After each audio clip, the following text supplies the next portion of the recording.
Yan, mag-gisa tayo ng ano, adobo ko yung pusit. Ayan na, ano ko na.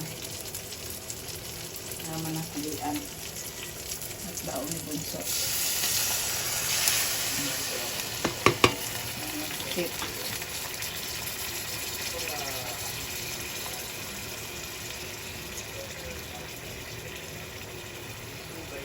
Ayan na. Nilagyan ko na ng seasoning. Tsaka toyo, bitchin, pamintang pinong-pinong, adobo ng pusit. Diba ko ito ni Bunso.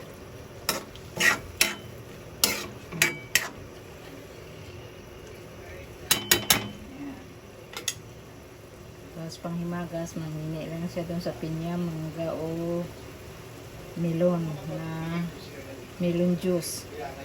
Tsaka papaya. Yan, luto na. I-off ko na yung kalan. Yan. Adobong pusit. Ito ang lasa bago ko i-off yung kalan.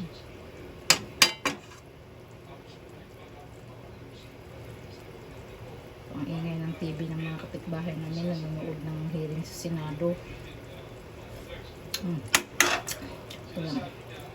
Na ang papaya tsaka mango na picos yung galing sa anak ko, tapos yung pinya binili ko yan sa watermelon, binili namin yan ni Bunso. Yan, nagawa ko ng juice ang watermelon, nilagyan ko ng ibap, papaya, yan ang panghimagas at pusit at Shanghai yung ulam. Yan.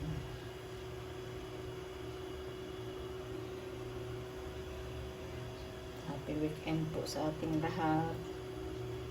God bless po. Shout out po pala sa lahat ng aming subscriber at saka viewer. Sa hindi pa po nakapag-subscribe, paki-like and share and comment po. Pakipindot po ng notification bell para lagi kayong updated sa aming mga video. God bless po sa ating lahat. Luzon, Visayas at Mindanao at sa ibang bansa. Ang tamis po nitong picos na mangga at saka papaya. Yan. Pati pinya.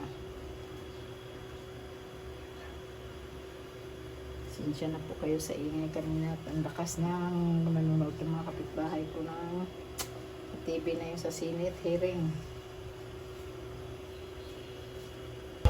Yan, kakain na sila Bunso kaya pinag-grocery kami. Hindi naman pwede si Ronaldinho yung mag-drive. Kain na. Gulat ka kanina lang. Kala mo mabumatar si Tika. Oo, sabi ko ha. Sabi nga ni Maya, bakit ka mag-aaral? Hindi ha, sakay sa motor. Ang sirap.